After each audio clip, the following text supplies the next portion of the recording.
Welcome back to my channel. My name is Shamika and this is Check the Rhymes.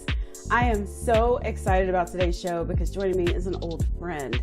Gosh, we go way back. I first interviewed him for soultrain.com in like 2011, 2012 as he was a solo artist at that point, but now he has reunited with his group and he is part of the group Men at Large. I'm talking about none other than Dave Tolliver. Men at Large consists of Dave Tolliver and Jason Champion. And we're going to talk about the group, how they got their start. Then they broke up. Then they brought in Gemini Porter. It's a whole thing. So we're going to talk about that and untangle that story. And then I'm going to get some memories from Dave about Gerald Levert. And I also want to talk to him a little bit about some of the health challenges he's faced over the years. So stay tuned. You don't want to miss this piping hot tea. All right.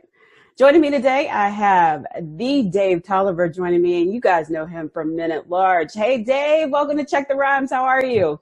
¿Qué pasa, mija? What's up? I don't be trying to use all fancy words that I don't know what they mean. It means, what's up, lady? So it's been a minute since we have sat down and done an interview because I went back and looking through my archives and I was like, I am ashamed of myself because it has been probably since like 2012. Damn. We've been knowing each other that long, and that's you know what's crazy? That we have not been face to face. That is so hateful of you. We won't talk about who's been performing in North Carolina and ain't said nothing till they leave, so we ain't gonna talk about that. You know what? That wasn't my fault, and I kind of got distracted. That I was kind of irritated because the people I were with, they were like, after we finished performing and the thing was over, they wanted to drive right back. I'm like, dogs, come on, for real? Like I wanted to, I don't really go out much. Even before the pandemic, I don't really go out much at home. Unless it's worthwhile, you know what I'm saying? And yeah. I was like, I'm out away from the kids and everybody else. I'm like, let's kick it. Oh, I'm going to get back. All right, well, whatever. But I mean, I didn't get an invite to the show, but that's a whole other discussion. Let me make it up to you. So tell me, catch me up. What has been going on? I see that you've been doing a live talent show on your Instagram. I think last time we had talked, you've been doing radio. You went back to school. Like, catch me up. Damn. Tell me everything you've been doing. Damn, man. You all in my DM. I know. All right. I'm like stalking your social media. I like that. I like that in you. You know what I'm saying? Radio was the first thing that I started doing before I got into music. We'd always sang and stuff like in the church choir. Then my dad was one of the top programmers in the nation from like about 83 till about 2000. And he was started in radio in like 69. So when I was a little boy, I used to always be with him at the radio station. So I just learned it hands-on by being there. And when I was 15, he called me one day and was like, "Blow." So I started radio in like 86. I'm old, man. I'm 50, but I'm still here. I don't even look 50, but 50, you lying. Yeah, I just turned 50, July 30th. I just turned 50. I had, you're going to be mad about something I didn't invite you to. It was a virtual roast, and everybody was scared to roast me because they know how dangerous I am. So, see, I would have been perfect at that. Well, next year I'm going to do 50-51. You know what I'm saying? Because those monumental moments that we lost this year, I think you should be able to get them back. Or you get a mulligan for next year. So that's how I started my career. So since you and I have met, I think I'm gonna take the claim and say I was one of the first people to be on the Instagram and Facebook doing live shows, man. And my kids used to be like, "Man, why you always on?" And now during the pandemic, everybody's doing live. Everybody's doing live. Like right? Facebook. I think I'm gonna say I know from the music industry. I had to be one of the first to be like on Facebook, on the Twitter and all that stuff. Now, like the MySpace, I don't say I was last, but I know when Facebook hit and then Twitter, I was like I know I was one of the first, hands down. If you can look at get the actual dates, I bet I beat probably 85 to 95% of the business getting into it. Cause I've been a nerd for a while, but hell, radio has always been a part of my life, broadcasting, hosting. Mm-hmm. Man, I've hosted so many shows throughout my career, especially in Cleveland when I worked at the station. Because, I started off doing hip hop shows, so I was always hosting all the Fresh Fest, all the dope shows that came to town. And I remember when NWA first came to town, and I met Ice Cube, and he had a yellow tooth in his mouth. Ain't no yellow tooth in there no more. I remember hanging out with the Fat Boys, and God rest his soul, he did beatbox. I think I was like about 13, 14 years old. Oh, wow. I'm sitting outside his door because at the time my dad was dating this lady that was well, he wasn't dating her, but he used to date her, and she was dating. Well, don't put your daddy's business all out there now. No, but he wasn't dating her no more. But the girl I was hanging with, I was with the welcoming crew of the city, and they welcome all the entertainers in. And we were sitting outside the room, and I'm hearing buffing and smashing some shit. So I've had an illustrious.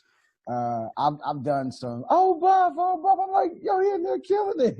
I'm like 13, 14. I knew what was going on, but I'm like, yo. And you know, as time went on, you know, I mean, hell, I've been doing some of everything, you know, these online things like the Tuesday night thing. I took a break from it because I've never seen a culture where you have to force somebody to let me give them my money. Like every week I was giving away. What? I mean, it was hard for me to get people to get on there. Like I did it for, I think, a good 10 weeks or something like that, or maybe more. Mm-hmm. Then I did a finale. And every week the base prize was $50, but it would be people on there, you know, dick measuring or whatever you want to call it. And they'd be throwing money in the pot. So by the end of the night, it'd get up to like $200 every week. And I didn't take any money of that. I just was giving it away to people. Right. The finale, I gave away $450, a radio package, some other promotional stuff and stuff like that, just from some of my people in the game. Like I tell people, you know, a lot of time with this stuff, it's not about the quantity of people that's on the live, but it's the quality of who's on there, who's watching you. Because, you know, coming here to Atlanta was, I don't want to say it was my introduction to open mics, but it was my introduction to an open mic every night of the week. And cats are paying $10 to $50 a night to go perform at different places around the city. Mm-hmm. And there's nobody in there that can help you.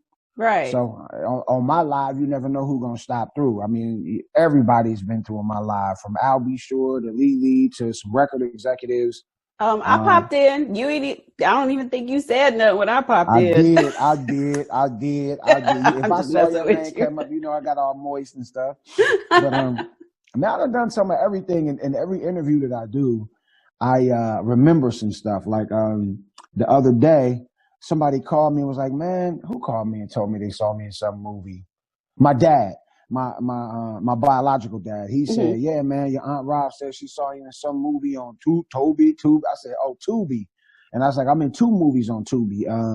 And I didn't know it was just one. It was just one at the time. It's Soul Kittens Cabaret. It was a play that they turned into a movie. Oh, wow. And then it's another one on there now that I saw that's called The Killing Secret. And don't forget what I called you and told you about on Tubi. Recognize. Showtime at the Apollo. Oh, word up. But that's not a movie, though. You know what I'm saying? Like, I'm in search of my blue check. It's like I've done so many things. I don't know what it's going to take for me to. I'm going to have to sleep with somebody at Instagram to get it. I ain't got one either, child.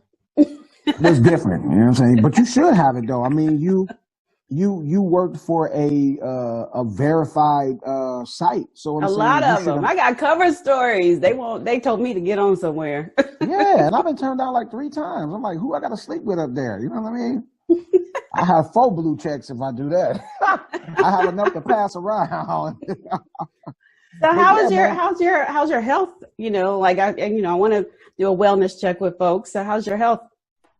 Well, you know what, man? I had about 4 years ago, you probably know, I had an injury from a surgery where, you know, basically I had to learn how to start walk again, nerve damage. I had blood clot infection, something called a weeping wound. So I was in the hospital for like 2 weeks, and I was in rehab for 2 months, almost 43 days to be exact. But I'm glad to say that I'm good. You know, I probably have to, you know, use this cane or whatever, but I just use it so I don't trip or fall when I go out, you know, because the nerve damage gives you something called drop foot or whatever.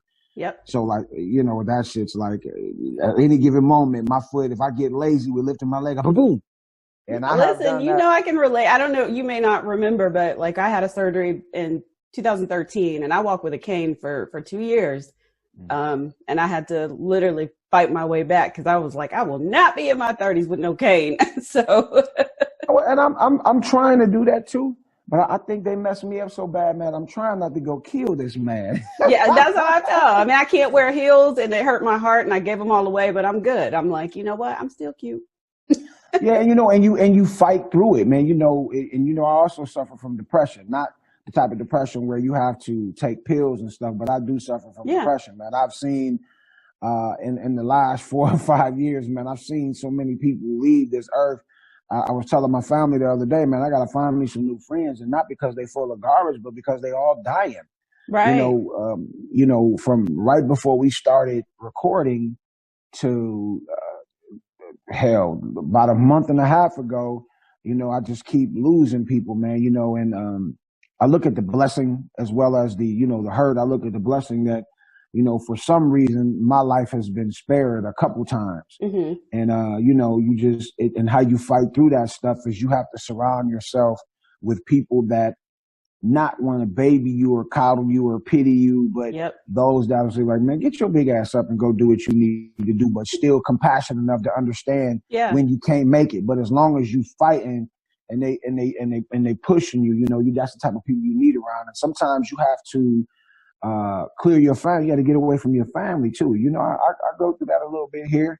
Mm-hmm. You know what I mean? Where they see me being so strong, so they don't understand when I have a weak moment. Because I mean, like no cat, like the young cats say, like about an hour ago, I just was on the phone talking down some young dude about killing his mom and his sister. Oh my I'm goodness. like, dude, like I said, every time I talk to you, you always have some type of anger for somebody or something like that. And I said, I remember, I said a lot of times anyway, I ain't gonna go there, but I just talked him down and I had to have him look at things a different way. You know what I mean? Some people, get God confused with what God is supposed to do in your life. And the reality of what God is in you. You manifest God's power through you. So however you want to interpret that, God is in you. You kind of manifest that power. And it starts with your energy, your thinking, your movement, and everything that you do daily as far as like in your walk. If you always have these negative thoughts or if you say that you can't get over this or you're addicted to this and you can't fight it, then it's always going to stay that way. Your brain done already told your body, hey, don't even fight it off.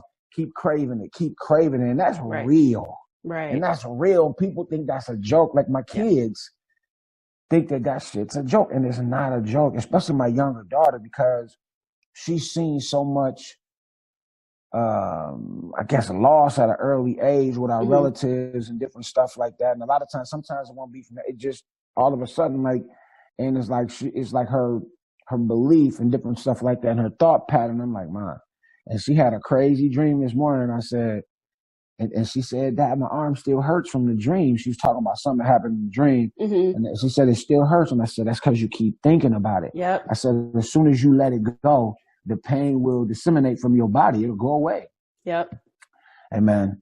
God is within you.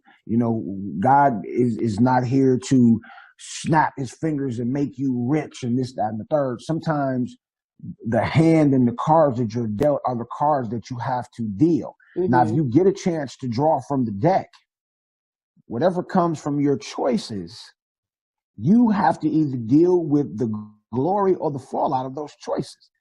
At that point, you're responsible, but he provides these choices and these alternatives for you. And you have to decide if I'm going to open that door, lift that curtain, or do this. And then you have to make the best of it that it comes to you. Because everybody ain't going to get that. A lot of times where you're at in your life now comes from what happened before with your generation. You know what I'm saying? I'm not saying that, generational curses are forever because you can break them, because I know I've broken some. But you have to be aware of it, be conscious of it, and you have to forthwith make that change. Be conscious that you're going to make that change and believe that you're going to make that change, and be able to be like that you will lose to win. That's the only way to survive. You got to be able to lose to win. Exactly. So let me find out. Your next career is motivational speaker, preacher. No, I'm just messing with you. You know what though? What's crazy is I just lost my sister in December. And, coming up with my guy from the group, Jason, he grew up around, his whole family were deep into the church. And we used to always play shouting and preaching. And like, I didn't have it naturally. Like, oh, God said, Right. but they used to play like that. And then I started getting these gigs and all these gospel plays. Yeah.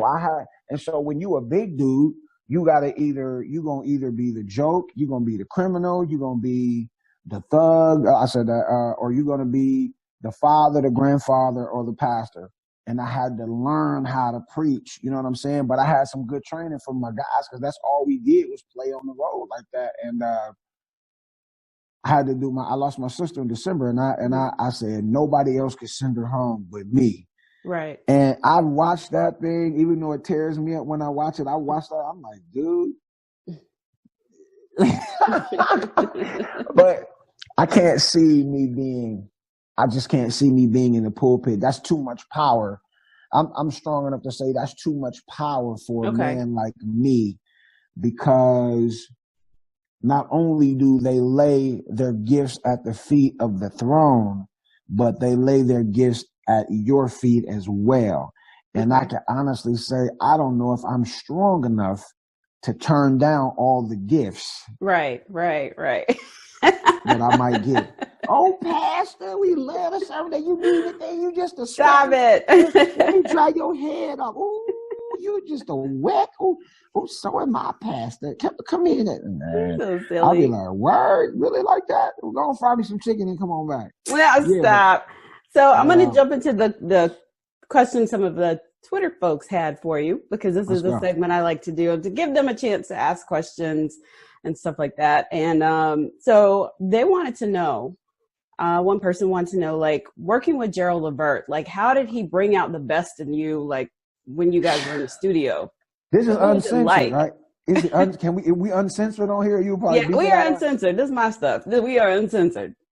What brought the best out in us is that him and his dad, I think that's one of the things about the groups from our era. And I think that kind of stopped towards the mid to the late 90s, as far as like having role models that were actively involved in your development, or people at the companies, or even independent companies that had people on the staff that were what's the word, anal about development. And that was, man, we would be, I swear, I tell people, we would rehearse like 11 hours a day. They wouldn't feed us, seriously. We get water, maybe a couple snacks, but we didn't get no food till we got it right. It was like, I remember Eddie coming in there, his dad, like, that's bullshit, man. That's bullshit. You got to take I can hear Eddie now. You got to do this.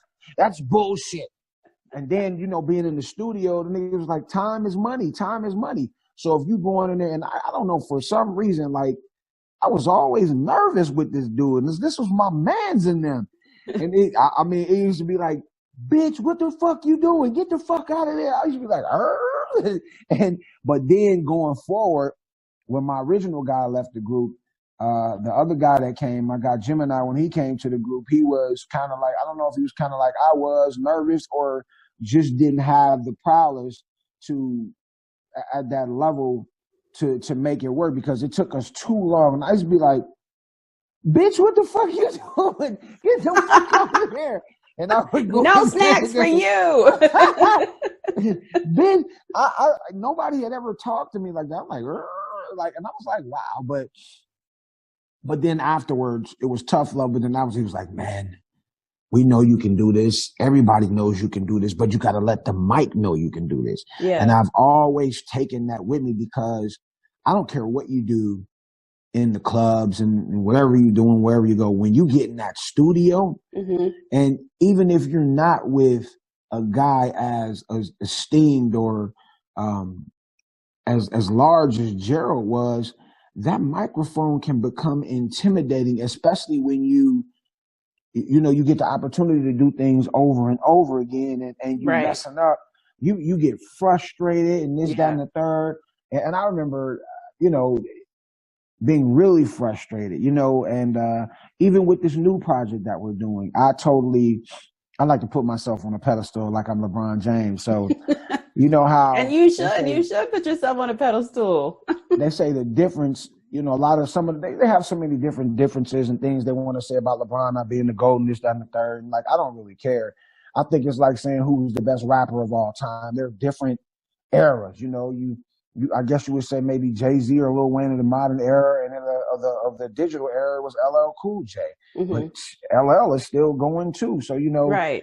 with the LeBron thing, people say he's never had a coach or anybody to show him or guide him. Well, after Jason and I separated the first time, I didn't have anybody to show me. I said I just knew my team was like, you got to find another person, and I knew that it was going to be hard to find somebody to match the dynamic voice that Jason Champion had. And I knew that I was always, honestly, I knew I was the second guy. He was first string. I was Eddie. I was Walton. He was Eddie. That's how we set it up. Right. And I had to learn everything and learn how to lead, do all his parts and get strong and do all that. And that's what I did. I turned myself into a monster. And it's the same thing with LeBron. He had to teach himself. He had coaches, but nobody that really could coach him to his greatness. You dig what I'm saying? You understand. You're a journalist, so you hear all the talk. I coach myself. And so with this new project, even I went back to that same old 1990, 91 in the studio with Gerald. Jason and I are starting this new. We almost finished now. And so you and Jason are back together? See, I told you wouldn't have to ask me many questions because I'm long-winded and I would just leave. I was like, you're just throwing the gems. I'm catching them. So you and Jason reunited. Now you got to tell me how you reunited. Well, I think it was, he says it's God, and I believe that, but I think it was a need and a want on both parts, so to speak, because I was like, I kept telling my guy down here that's my team down here, my man Adrian Meeks, and I said, man, we need to do. I said I'm not doing any more minute large projects, and then I was dead set on never working with Jason again either because of how the business went the last time we tried to get together. Wait, let's back up a second. Why did y'all break up to begin with? Because I think I missed that whole thing. It's stupid. I'm gonna tell you the truth because I like you. Okay. The real reason. We have two different accounts of it, but they're similar. He says that I wanted to go solo, and I was like, I did want to go solo at the time because I wanted to do more hip hop stuff. Because David Ruffin. I did. I wanted to do more hip hop stuff, but I'm saying, when we were kids, like my mom and his mom were best friends for 30 years before my mom passed away. So they just passed the torch of best friendlessness on to us. Okay. So we were always together, always. But I was the oldest, so I always had the job, I always had the money, this, that, and the third. And I think when he started coming into his own, making his own money, becoming his own man and different stuff like that, things kind of changed. He wanted to show that he was the man and show that he could make his own decisions, and he was standing on it and not going to change and stuff like that. So a lot of times I would just be like, all right, that's cool. Just go with that. And then, get credit for it. But we kind of drifted apart a little bit, and we were in LA doing the first video for the second album. Let's Talk About It. And we were one of the first guys to work with Hype Williams. We were doing the video, and it was just me, him, the road manager, and like 20 girls. So during this time, we smoking hella weed. We out in Cali, so we high. We in the trailer full of smoke. The lights is dim. The girls, and if you look at the video, the girls had on these little tennis outfits where they were short, where the panties come with it and stuff like that. So they sitting in there, everybody sitting with their legs cocked and everything. And, I'm just keeping it 1,000. Like it was one of those situations where we could pick and choose one or two if we wanted to. So all of a sudden, we smoking. Good grief. It was so foggy in there. Y'all probably thought you saw Snoop in there. We probably got the weed from him or somebody that served it. But that's what I'm saying. This dude broke out in a full-fledged sermon. Uh-oh. This dude saying, God said that in the middle of the hills I died. He's stomping in it. And we went all the way to that. And I just said, the lights went up, the smoke started clearing, the girls started pulling their skirts down and closing their legs. And I walked over to him. I was like, my nigga, this our last album. And it was till now. And he'll say, after that we toured, we did another video, we toured till about 97, close to 97. And I'm gonna just go with his story. He said one day he was getting so high and he heard God speak to him and say, "This is it. It's over." Da da da da. Then he said he picked up the phone to call me. He didn't hear no ringtone, and I was on the phone.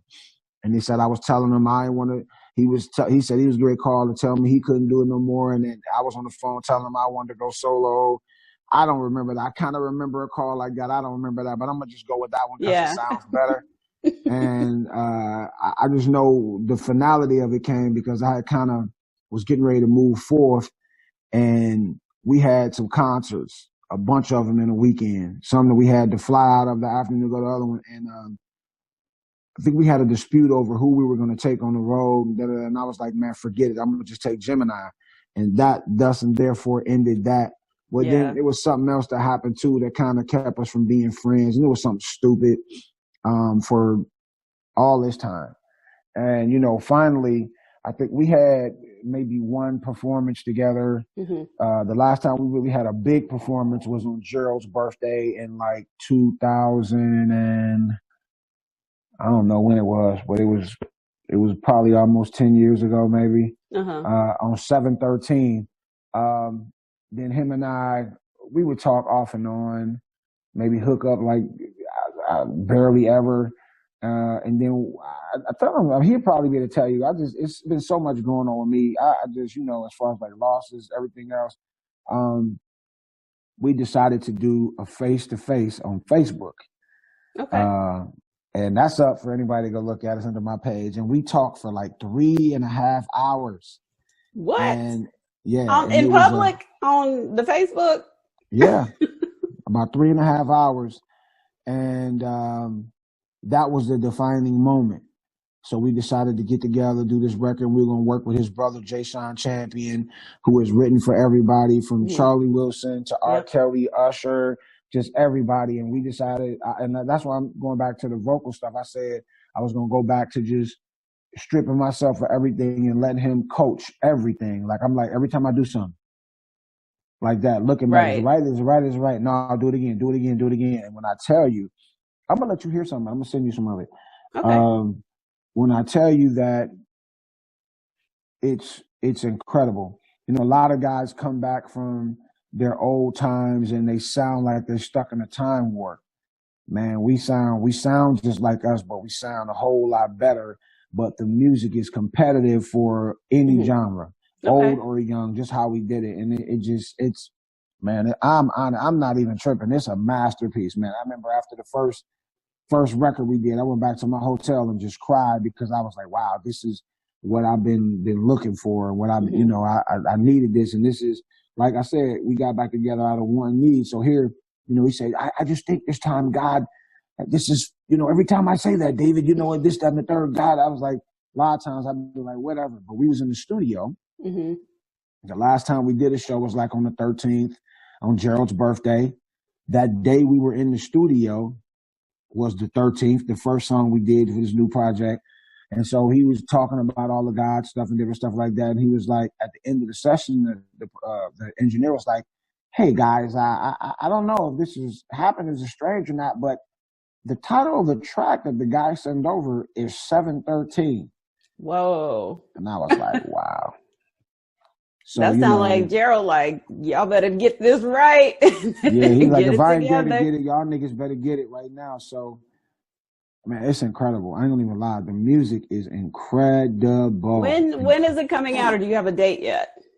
We don't have a date because, you know, my team down here is like, man, I could put it out and put the bag behind it. But he said the music that y'all have, y'all need a company behind it. So we've been, you know, sequestering a couple companies here and there to, you know, see what we can get out of them. If not, in our heads, our release date is, you know, Valentine's of 2021. Okay. All right. Heart Day. We're going to be together that day. Say what? I'm going to be with you that day. Listen. Come out. Listen to you. All right. So last question from the Twitter people. Do you think that you guys will ever do like a movie about your story, or an Unsung or something? We've been waiting on Unsung, man. You know, I heard a couple people said they talked to the producers and they passed on us a couple times, this, that, and the third. They said that we didn't have enough of a story. But, I think the story is in the eye of the beholder. And maybe it just wasn't time. Maybe it's time now because, all the things that we've been through, I know especially me, and I'm not afraid to talk about it or be transparent about all the things that have happened to me, the things that I'm struggling with. Right. All of that stuff. I'm just not. I think that makes for an interesting story. And then I also feel like they didn't give Gerald his just due and his unsung because they focused on drug use and stuff so much. And like that really wasn't what it really was about. I think you should have, I think they should have had us on there talking, us, the Rude Boys. I think, I don't know. I don't even remember the guys. They had some corny cats on there. I think Ray Parker Jr. was on there. What are you on there? What was he on there? I forgot who was on there, but I just think that besides his dad and a couple other people, like we should have been a part of that. But, the powers that be said no. And as far as like a movie, I don't know. I think a movie about our lives would be really good. I don't know if it'll have the impact of New Edition, but I do know for a fact that we were trendsetters in a lot of things as far as like, making it okay for women to like big dudes. I think we were one of the first, if not the first, to have really a heavily induced hip hop sound on our music. It was like raps, even on the ballads. Right. You know what I mean? People weren't really doing that, because we loved hip hop, man. We wasn't sitting around singing. We'd be sitting around freestyling all the time, doing ciphers, and to the point where that we were going to do another group called the Big Draws Posse. And I mean, we was going to do some rap stuff. BDP, Big Draws Posse. And they shut it down because they said, well, we don't want you to destroy your core audience. But look how big hip hop has gotten. Man, just think if we'd have did that, we'd have had 8 or 9 albums instead of the 2 from me and Jason and the 2 from Gemini. I might not have ever gotten with Gemini just because. But, it is what it is, man. So what's next for you? Last question. What's next for you? That was quick. What's next for me is I'm still also working on my solo stuff, man. I'm doing like a Southern Soul kind of project. If you like Calvin Richardson or Willie Clayton or Sir Charles, I'm doing stuff like that. What you know about Calvin Richardson? He's a monster. Calvin Richardson's a monster. And I'm trying to really zone in on it because I really like the genre. Yeah. And, honestly, it would be easy for me because I can go over there and keep singing. In R&B now, they don't want you to sing and they want you cool. Right. You don't have to sing that much. And so they put more of an arrangement on the song with the background vocals and stuff using the leads. So you don't have to do all the. I can go back and do that in Southern Soul. I can go do that. And that's what I really love about it. And it's coming. My first single was called Love Like This, produced by my boys Trev, and really produced by me, but produced by Trev and Cash out of Orlando, Florida. And it's going down. And, I have some other things that I kind of been procrastinating on, like writing a book about my life and my biological dad. It's called Second Chance Dad. I'm going to keep putting it out there. Maybe the forces will be a push. And it's about reconciling with a man that you grew up hating till now you love him. And if something happened to him, you'll be kind of crushed about it. I would be crushed. I grew up hating my biological dad. When I say dad, I'm talking about he's really my uncle, what got me in radio, my mom's brother. But when my biological dad, he was a monster when I was a kid. And, I grew up hating him. I tried to kill him like 3 times. Oh, Lord. Until now, I love him to death. You know what I mean? And I think, what I tell people, forgiveness, a lot of time is not for that person that has afflicted you, but the forgiveness is for your peace. Because I'm telling you, man, and I'm seeing this every day, if you can't find mental, emotional, spiritual peace, you're going to have a hard way to go or you're not going to make it, period. Yeah. You're not going to make it. You have to find peace, man, and find people around you, like I said, that won't coddle you or baby you, but give you that peace, but to give you the proper motivation so you can fight through those struggles and stuff like that. You know what I mean? But that's it, man. And like I was telling you earlier, I just found I was like, damn, I'm in like about 7, 8 movies. I got to get back into my acting. I'm booked in this play. That's in Houston in February, if all goes well, with the pandemic and stuff like that. But besides that, I'm doing music. My daughter, working with my daughter and her music. I follow her DNA_14. Okay. She is a monster. If you think I can sing, she'll sing me under the table. She's only 14.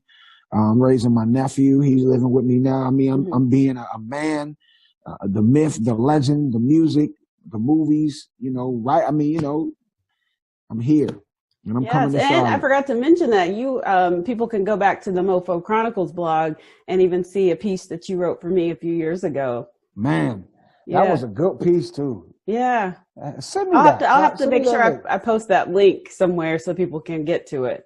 Yeah, send me that link. That was a pretty good article. I'm gonna repost it too. That was a lot of us some good feedback on it. But that's another thing I forget about. I've written for like magazines, and when I was like 19 years old, myself, a guy named Galen Carson and Daryl Hobbs. It's a paper out of Cleveland called the Call and Post. It's the largest black-owned paper in the United States. We were responsible for starting an entertainment section in there. I was like 19 when I did. So I never talk about that stuff. So many things. I can honestly say I've been blessed. I'm fortunate. I'm thankful. I'm grateful. And to have people like you of such esteem on such great levels to want to even talk to me, like I said, it's still a blessing, man. And I thank you for your time today. And I'm coming to Charlotte. I thank you for coming on my little show to talk to me. I know I kept saying, you got to come on the show. You got to come on the show. So I'm glad we finally made it happen. It's big. Anytime you want me, you know I'm there. I'll be there. Just look over your shoulder, honey. Woo! I'll be there. So silly. Thank you again so much for joining me today on Check the Rhymes. Y'all make sure to check him out. Tell them where they can find you on social media. You can find me on Instagram and Twitter at Dave Men at Large. It's just one word, Dave, MENATLARGE. On Twitter is Dave. On Facebook is Dave Tolliver. And, if you can't find me, just look up Dave Tolliver. You see his beautiful face, you'll know what time it is. Thank you so much. It's all good.